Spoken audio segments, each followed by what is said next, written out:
Good afternoon and welcome to the 758th meeting of the Economic Club of New York. I'm Barbara Van Allen, President and CEO of the club. Recognized as the premier nonpartisan forum in the nation, the Economic Club of New York stands as the leading platform for discussions of social, economic, and political issues. We've been doing this for more than a century, and we've been fortunate enough to host over 1,000 prominent guest speakers, establishing a tradition of excellence that continues up through and including today. I want to extend a warm welcome to students who are joining us virtually from Fordham University, Rutgers University, as well as members of our largest ever diverse class of 2024 fellows, a select group of rising next-gen business thought leaders. And we actually have about 87 that are from the New York metro area and then 8 around the United States, with 1 in Beijing. We're honored to welcome Julieanna Richardson as part of our equity and inclusion programming. As you know, in 2020, the club launched its E&I programming with support from our corporate partners, MasterCard, PayPal, S&P Global, Takana Capital, and others. And Julieanna is here today as the founder and president of the HistoryMakers. I personally was lucky enough to see the 60-minute segment that you're going to get a glimpse of in a little bit, and was so excited that immediately she went down on our list of folks we wanted to host. Julieanna has a diverse background, both theater, television production, and the cable television industry. And that's created pretty much a unique path to founding the largest effort to record African-American experiences since the WPA slave narratives of the 1930s. Founded in 2000, the HistoryMakers is a national 501c3 nonprofit educational institution headquartered in Chicago, committed to preserving, developing, and providing easy access to internationally recognized archival collection of thousands of African-American video oral histories. A graduate of Harvard Law School, Julieanna graduated from Brandeis University with a double major in theater arts and American studies, where she did extensive oral history interviews on the Harlem Renaissance and Langston Hughes. She worked as a corporate lawyer at the Chicago law firm of Jenner and Block prior to serving in the early 1980s as a cable administrator for the City of Chicago's Office of Cable Communications. Julieanna sits on the Honors Council of Lawyers for the Creative Arts, Simmons University Dean's Advisory Council of the Gwen Ifill College of Media, Arts and Humanities, and the James Madison University's Flowerings Advisory Council. She's been awarded honorary doctorates from Howard University, Dominican University, and Brandeis University. In 2014, Black Enterprise Magazine awarded Julieanna with the Legacy Award, which is its highest recognition of women's achievement. The same year, she was profiled in American Masters, The Boomer List, a PBS documentary and exhibition at the museum in Washington, D.C. She's a 2021 recipient of the Chicago History Museum's John Hope Franklin Making History Award, which celebrates prominent Chicagoans who have made the city a better place. Published in July of 2022, her TED Talk, The Mission to Safeguard Black History in the United States, is viewable on YouTube. The format today will begin with a 2-minute video provided by Julieanna, followed by a conversation with Paula DiPerna. Paula is an ECNY member, an author, and special advisor to CDP, and we are certainly honored to have her today as our moderator. In addition, we're going to use the chat box for this conversation, and you can enter any questions you might have directly into the chat box for their consideration, and I'll jump in and use those without time permitting. Without further ado, please enjoy this video, after which we'll jump right into the conversation. So give us a second to get that video up. Thank you. You had not been taught anything about Black American history in school? Nothing. But I'm not the only one. No, I wasn't either. It's a common story. From maybe kindergarten to 6th grade, we heard this MLK, Rosa Parks, Yeah. Malcolm X, Every the single day, I same was like, people. Every Madam year. C.J. Walker, the same people. At a time when we're having a national discussion about how Black history fits into the American mosaic, we discovered that many stories of Black achievement are slipping away, going unpreserved for future generations. A nonpartisan, nonprofit organization called the HistoryMakers is hoping to change that by creating an expansive digital archive of first-person accounts. Founder Julieanna Richardson told us she's determined to document the Black experience in America, one story at a time. They're America's missing stories, and American history won't be complete without them. For over 20 years, the HistoryMakers has been collecting the first-person accounts of African Americans, both known and unknown, who have made significant contributions to history in everything from science to art, education, business, sports, and beyond. Hear their stories in their own words. It's almost just like going into the Pro Football Hall of Fame. This is big for me. So far, we've recorded over 12,000 hours of untold oral history and collected thousands of photographs, documents, and archival collections that would have been lost, preserved now forever in the Library of Congress. But there is still so much left to capture, and time is not on our side. Help us rescue and preserve a more complete picture of American history to enrich education for generations to come. it's a lot easier to actually see what we went through and how we persevered through it, and it just shows how strong we are. Join us in this important mission today. To learn more, visit thehistorymakers.org. Wow, what an achievement. Juliana, it's so good to see you. And Barbara, thank you for that wonderful introduction. And I'm just going to jump right in. I'm so honored to be a moderator. Juliana and I go back quite a ways, and she'll explain how. But Juliana, my question, this is now the largest collection of these kinds of narratives, the record of African-American achievement in the country, and I dare say probably in the world. And when you and I met some 20 years ago, it was just a little spark of an idea. And I remember you came to see me, and I was at the president of the Joyce Foundation. I thought, wow, this woman is going to light up the world, not only for African Americans, but for me too. And I wonder if you can sort of speak to how did you go? You have such a diverse background in the fullest sense of the word. How'd you go from that idea and your training to what we've just seen? Well, thank you, Paula, for making all this happen. I very much appreciate this opportunity. I would say that there are ideas and then there are manifestations of ideas. It's been a 24-year journey, and frankly, the audience should know that you gave us some of our first funding because we really appreciate that, because we're now, $36 million later that it's it cost us to create the collection. But it started at my dining room table, but there have been people who've helped along the way. And I think that we wouldn't have had the collection that we have if people had not sat to tell their stories. It was very important that we combine state-of-the-art technology with traditional oral history. That came as a result of the involvement of Carnegie Mellon, and we've had now a 22-year history with them where they've supported and created this digital archive that we'll be talking about. But that was important that people be able to see what, the twinkling in someone's eye. But we have actually, the first year in Chicago, we did 70 interviews, and now we've grown to almost 3,700 interviews recorded now in 451 cities and towns across the United States. It's a marvelous collection.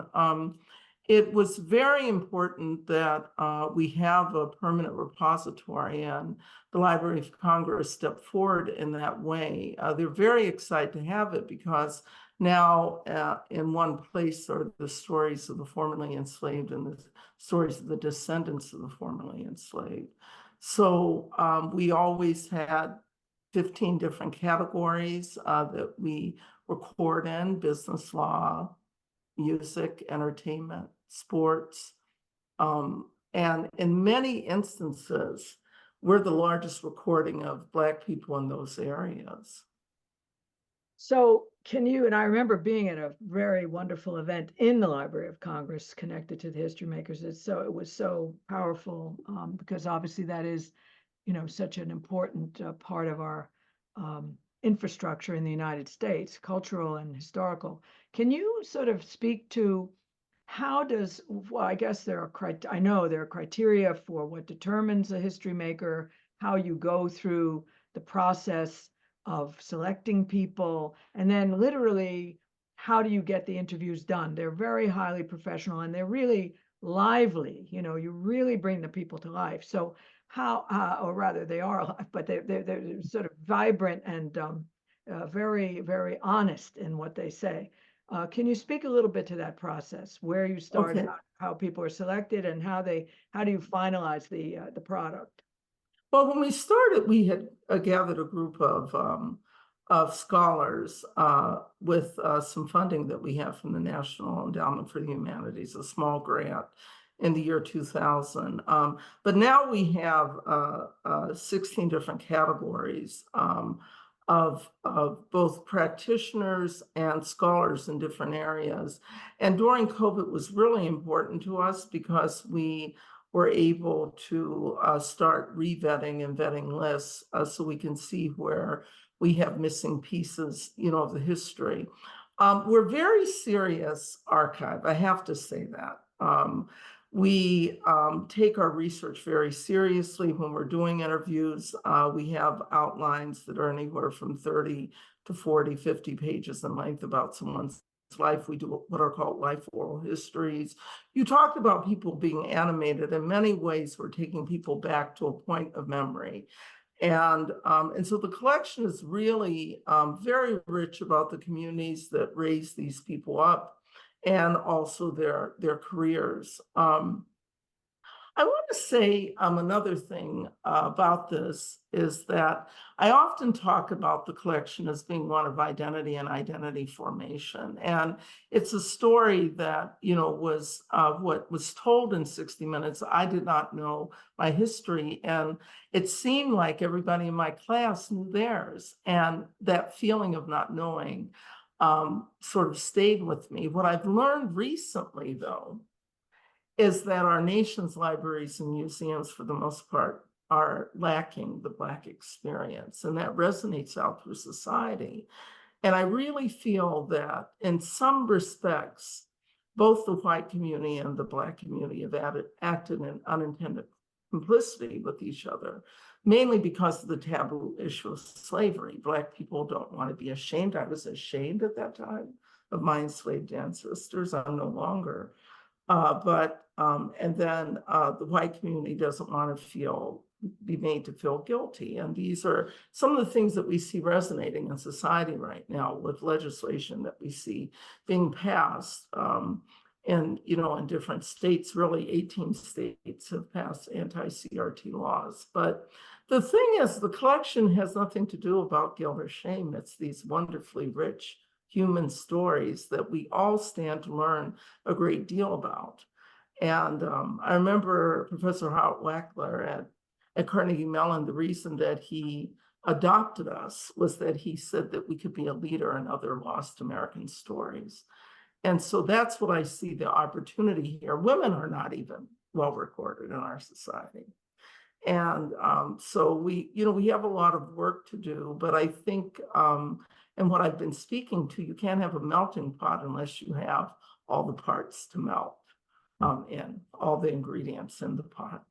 And going back to that animation that all the interviews contain, and they're also so really important for research and, this sort of illumination, closing the gaps, bringing new things forward. And just before we get into how people use and access the archive, I remember in my own case, I have a lot of experience in climate change. And then I read about the Tyler Prize going to someone named Dr. Warren Washington. And I thought, oh, I wonder who he is. And turns out he's a history maker. He's advised 6 presidents on climate change. He was the first African American to work on climate modeling. The Navy, he was in the Navy, and he was asked to combine his training in physics and weather forecasting, meteorology, with climate, because the Navy was concerned about climate, its effects on shipping and their, naval operations. So here he was, a pioneer of climate modeling, an advisor to 6 presidents, the winner of the Tyler Prize, which, by the way, he shared with Al Gore, the Science Prize by Barack Obama, and I, Miss Climate Change, had never heard of him. So one, my gap, but also I could go back and look at the interview and fill in my gaps for something I wanted to write, but also my mental gaps. And so I wonder if you could speak to how, well, one of the operating, part of the operating model and the financial model for the nonprofit is subscriptions, institutional use. And I wonder if you could speak to the scope and the reach of how the archive actually is activated in the minds and people, especially students, because we just heard from Barbara how many students are on this call. Yes, I'm so, Paula, this is exactly, where we are as an organization. I'm so pleased with our progress. You sit on our board and you've seen the growth in the collection, but 7 years ago, we had no subscribing institutions, and a lot of our revenue came in through event funding, but now we have over 1 million. But it's more important is the reach, because we went from 0 7 years ago to now 211 subscribing institutions. I think we have, that can be brought up, but we're totally excited about the reach and that people are coming to us and it's being used in the classroom. For those in the East Coast, New York, we see that we have Cornell and Columbia and CUNY and Pratt and Skidmore and Vassar and Wagner. And so we're excited about that. We also we're in the whole state of Virginia. We're really pleased about that. And then we also are in public libraries, Alaska, Allegheny, New York. New York, our teachers in New York are rocking it. They're going to set the stage for what we're going to be doing in the classroom. And if people could be on our sessions with our teachers, one day someone had gone in and found Shakespeare references and were, just beautiful things for students to use and to complement. So that was what it's all about, is education. From K through 12 to higher education to lifelong learners. And then we have museums in there, the Getty Museum and the National Underground Freedom Center, and we hope soon the Smithsonian. I saw someone asking a question about the Smithsonian. Yeah, it's a pillar of American history now, the collection, especially as there's more and more discussion about American history. And I mean, even employees, employees like to know about their forebears and, just diversity in the fullest sense of the word, it seems to me. I wonder if you could also, would slightly pivot now to, the sort of technological sort of aspects of this. I mean, what does, in general, for the field of archival creation, but particularly for what you're trying to do, which is catch up with time. There's not only people who you want to make sure their stories are captured, but there's a whole new generation of leadership that's being developed every single day. And so staying ahead of that and catching up with that is a big job. So how do technologies, digitalization, and so on, how does that kind of help? And are you drawing on that? And how does that work with your mission? Okay, so a couple things. First of all, Howard Weckler, who I reference as our godfather, was part of the team that did a lot of the work with voice recognition and what we know as the tenets of AI. And I recently spoke about Black AI. So technology was always a part of the underpinnings of our organization. So we have underneath all of a lot of databases, a lot of metadata that can be ported to technology, whether it's virtual reality or anything, as a way of giving access to the collection. The thing that I want to reference about digitization, so the whole collection has been digitized. It was given to the Library of Congress fully digitized, and in the world of high definition. And so I see this chart here. We have the video oral history that shows example of our databases. And now in a lot of instances, we have funding both from the Ford Foundation, the Mellon Foundation, the Robert David Lyon Gardner Foundation, which is a unique digitization focused foundation out of New York, out of Long Island. They have funded, and so we're taking certain of our history makers and digitizing their collections. We're serving as their digital repository.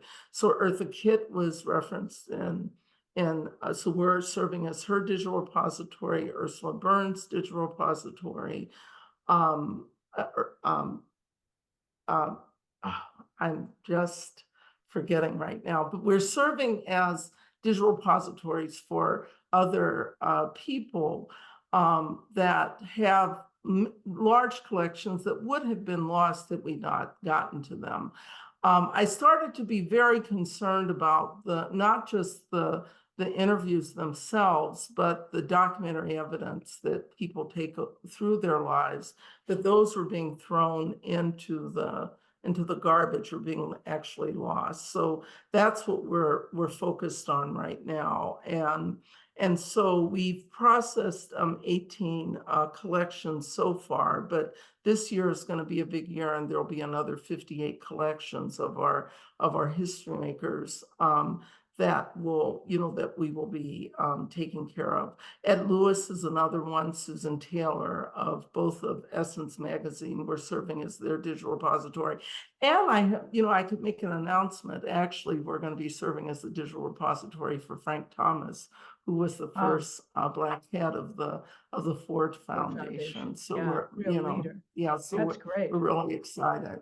So I think that there are a lot of things that are possible in this world, but we feel actually that we're in a race against time because, Paula, if we don't do the work that we're doing, we're going to lose the 20th century. And with the Black experience, if you lose the 20th century, that is really catastrophic. And I want to also emphasize, because we have a business audience, that we're very focused. We have the largest recording of Blacks in business. And it's interesting, when I was thinking back, because we used to produce this program, An Evening With, our focus was business. And I think of our board chair, Tony Cook Bush, who had focused me on that. But we have, we started with Ursula Burns, then we did Vernon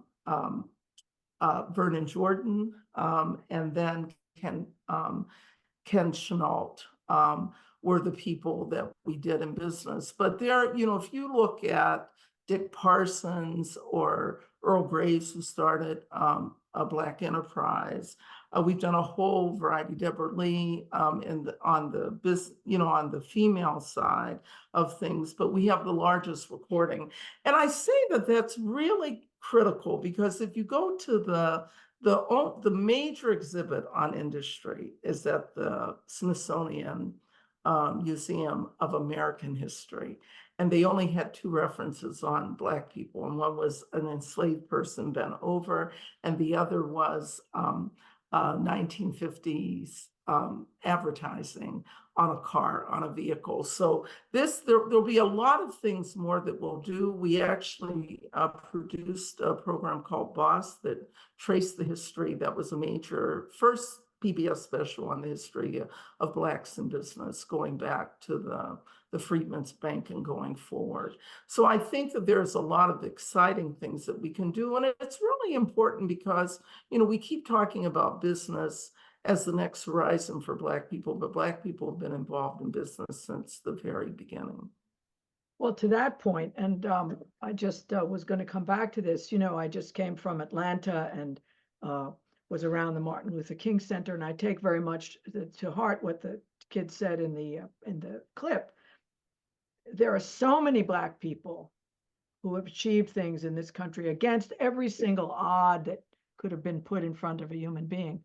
And I was walking up and down Auburn Avenue, and of course the Tulsa riots. We understand Black wealth and Black business more because it was broken apart than how it was put together. So before we leave the topic of business makers, I wonder if you could speak. I mean, I think I understand you recently interviewed the new chair head of New York Stock Exchange. Again, you know, people. Sharon Bowen. It's important for the audience to understand that what the History Makers does is not just the bios of people, which you could just read.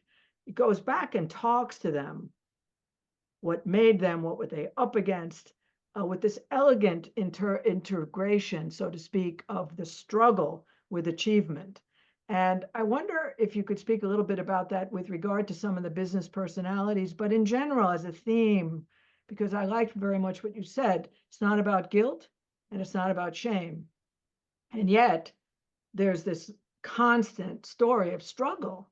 And so can you highlight a few interviews or people that you think, particularly in the business sector, who bring that up? I'd like to start a little bit earlier than that, just a little bit earlier. And I would like to, of course, this is going back before we ever existed, but there's James Fortin, who is one of the first people we know about business. And he's a wealthy sales merchant in the 1700s. He actually finances William Lloyd Garrison, who's a famous abolitionist, his newspaper called The Emancipator. There are all these stories that go along. I mean, I've been fascinated with Harvard Business School because their first graduates are coming from Atlanta, but they're in the 1914, and I think they have one box of one of their graduates there. But the people, you know, where we start picking up are in the 1970s with the beginning of Black Enterprise magazine. That's what we know as the modern business community, though there's now stories coming out of the 1930s that Pepsi-Cola was the first company to have an integrated sales force. And I think someone's working on a documentary about that. But the things that, you know, I look at, you know, we have all kinds, both from the entrepreneurial side and the corporate side. You take someone like, you know, Earl Graves used to say, and I want to tout this here in Chicago, that there were no Black business people like the Black people and Black business people out of Chicago, because you have Johnson Publishing, you have Johnson Products, and I want to give a shout out to Johnson Products because George Johnson, when he founds that company in his basement, by the 1970s, they are the first company to open up upon the Black company to open on the American Stock Exchange. They're making $40 million in revenue. Chicago is such a racially stratified place, and this large concentration of Black dollars, that a lot of things come out of Chicago. And then you talk about, you know, I think about John Rogers as a leader right now in not only in Chicago, but nationally in the business community. He'll tell you that George Johnson and others that he grew up around as mentors, but his father teaches him when he's a young boy about how to select stocks. That's their weekend activity. So, you know, and then John Rogers creates Melody Hobson. I mean, we could go on and on through that. There's also, you know, I look at Earl Graves, who actually was, you know, working on Bobby Kennedy's staff as, you know, just fresh out of the military, and he dies, and that sort of spins him out, and he goes back to the Caribbean and comes back and starts his newsletter that becomes Black Enterprise. And so to see that, and then all the people, you know, when you look at modern day Black business, and a lot of the wealth that was created succession still being an issue in our, in our community, because you look at the hair care companies and now they're not virtually, almost, there are a few left, but we actually interviewed almost all the founders of the hair care companies that, created wealth. I think about, when I think about Dick Parsons, and he's really almost up. He's young when his career takes off. He starts as a lawyer, head of Dime Savings Bank, and then goes and is head of Time Warner. And then I think also of Ken Frazier and Ken Chenault. I mean, Ken Chenault is almost the largest serving CEO, and he does a marvelous job. I mean, when you look at what he did at American Express, bar none, black or white, and then Ken Frazier, and they both are Harvard Law School lawyers. They're not even coming out of the business school, but you look and see how did they rise to that part of, of corporate America. And, Ken you mentioned, Frazier being. sorry, you mentioned Ursula Burns, who you are now the repository of another pioneer, both Another and a history maker. That's right. And I have to give a shout out to Ursula. I mean, because Ursula's born very poor, very, very poor, but she gets and rises up through the ranks and becomes, CEO of Xerox. And then she has gifted us money to actually increase the representation of women. So I can't thank you. I think when you look at the Black business story, which is comparable to the white business story, but there's always a very strong civic component to it. But there's just a huge amount, and I think a lot that people will be able to learn out of the collection, and the collection will be used in many, many ways. We had the Kuhnharts out of New York, who do a lot of work for HBO, use the collection for their documentary on Barack Obama. We had a long interview of him when he's a state senator. So there's not a lot of material out of the collection at that time period. And so there's a lot of use coming out of the collection. Anacostia Museum just took a recording of ours, of Peggy Cooper Kafertz, who's was a very strong collector, and they were begging us, because they needed it, and very, very thankful that we had her interview, that they could make part of the exhibit. So, one of the things that, back to who is a history maker, I think it's very important for the audience to understand the part I also love too. One is the intricacies of the stories that, as they are told by people. And these are people who are not, theatrical people. Many of them are not famous. I mean, what's very, very interesting about the collection to me is that many of the leaders are not famous. We live in a world where fame seems to equate with leadership. If you're not famous, you're not important. Whereas what I think one of the beautiful aspects of the collection is that there were so many important achievements led by Black Americans, contributed by African Americans, that we don't know about, because the people were not famous. They were kind of left out, were left out of the path to telling their story.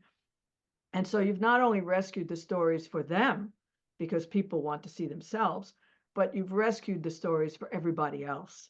And I think the intricacies of those stories for the whole world, Black people, white people, all identities, is so important, because we like to see ourselves, but we also need to see others. We need to be sensitive to the intricacies of other people's stories, and diversity in the fullest sense of the word, diversity of innovation, of experimentation, of thought, diversity of thought, which comes from diversity of experience. That's the key for innovation and progress, I would say.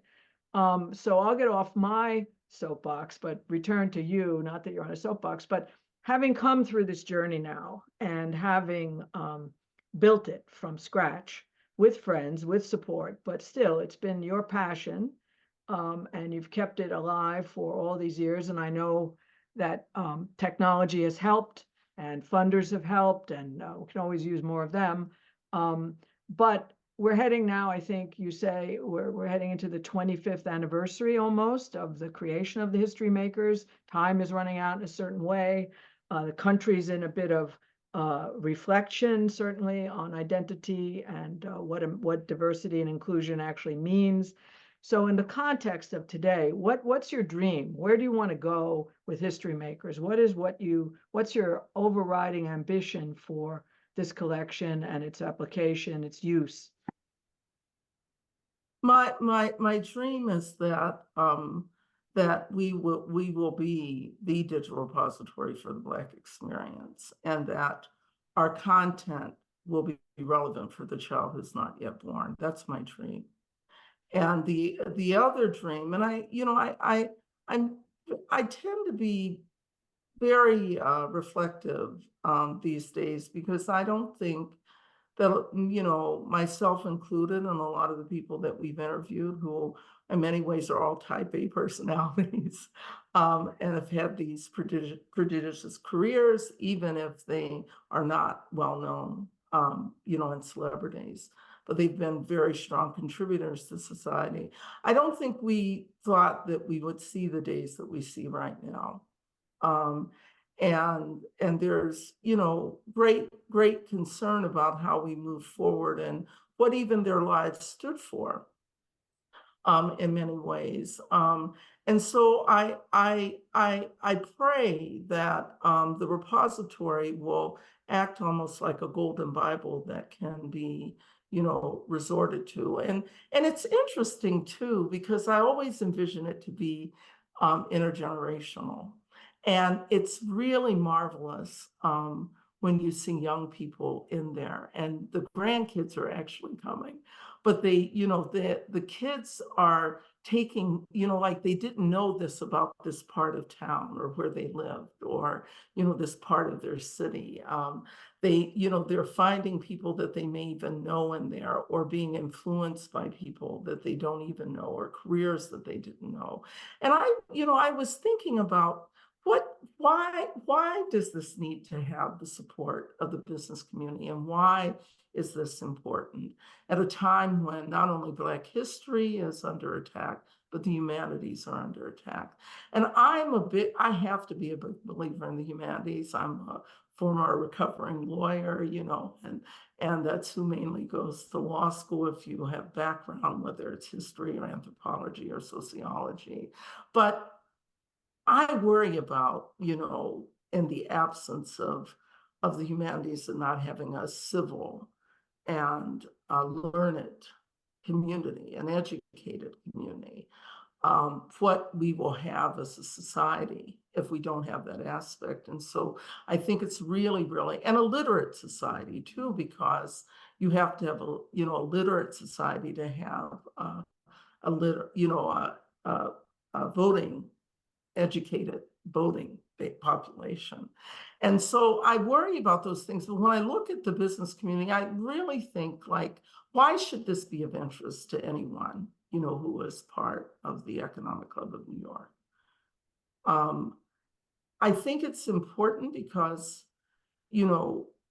we have to, there's a very important part of, you recognize people who have made a difference in society and are contributors.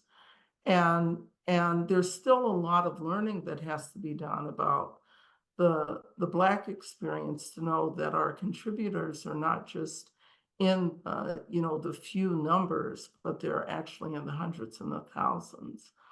And that value, and this is what I talked about in 60 Minutes, that it's really important in our United States that we show that we have documentary evidence of our contributions, and that in that, then the pot will start to melt, because there is the acknowledgement of those contributions and the things that we learn about ourselves and society, and the American experiment, which I would never, this is my home, and I will never think about leaving. And I just want our community acknowledged for what they've contributed, and in that way, we'll be a better society. And so that's what I think important. And I think business, without civic engagement, when you look at the signs of society, they always were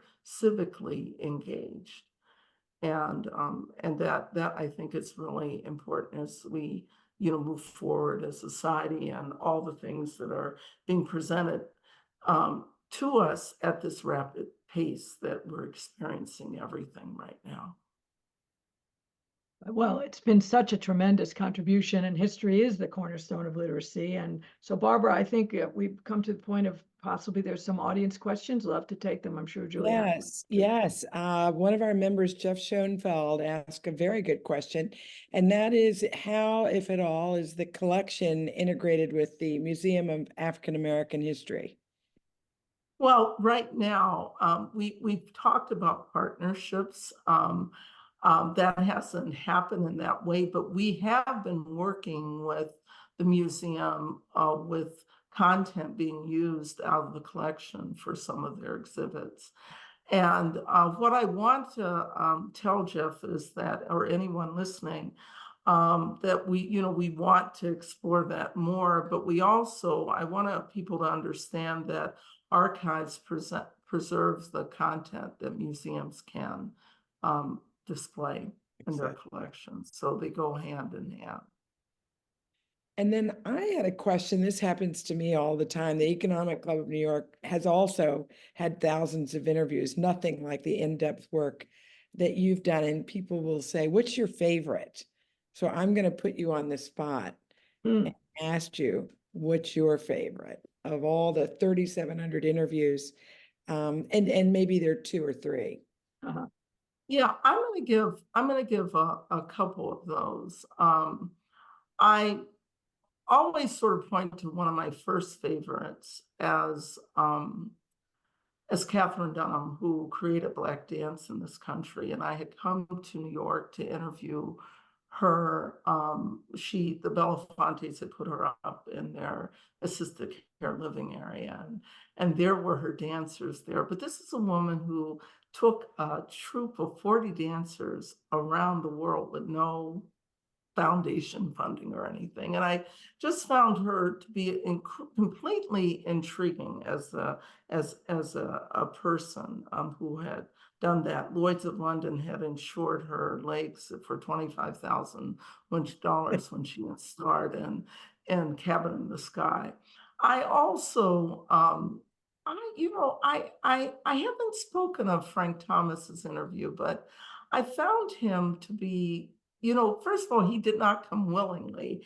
He came because Vernon, had come before him, and they, their partnership was, here are these 2 dark-skinned men, powerful friendship,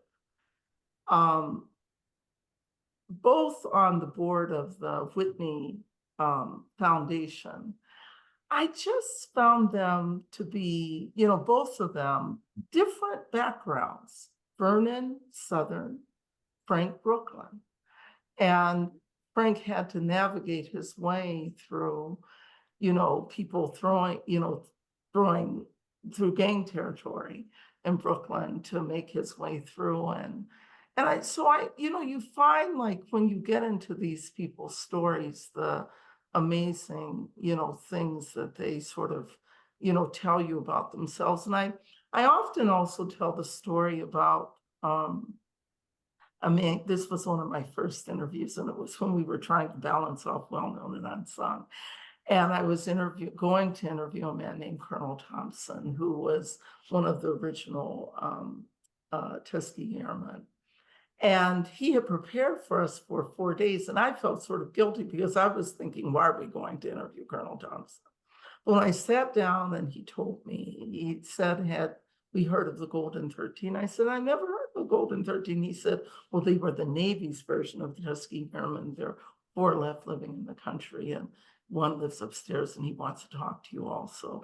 It was at that point I knew it was a case of discovery, and that story caught the attention of General Powell, because he also then educated me about the Montford Point Marines, who were the Marines version of the Tuskegee Airmen. So we need to get around to understanding that there were forces, and they were not all the Tuskegee Airmen, but there were also the Montford Point Marines and the Golden 13 that integrated the U.S. forces. So there are lots and lots of stories, but thank you for the opportunity. Oh my gosh, Juliana, that was wonderful. And Paula, wonderful job walking us through that. Thank you. And I recommend for those that haven't to watch the entire segment, 60-minute segment. So again, thank you both. This is the time where I always talk about the upcoming agenda.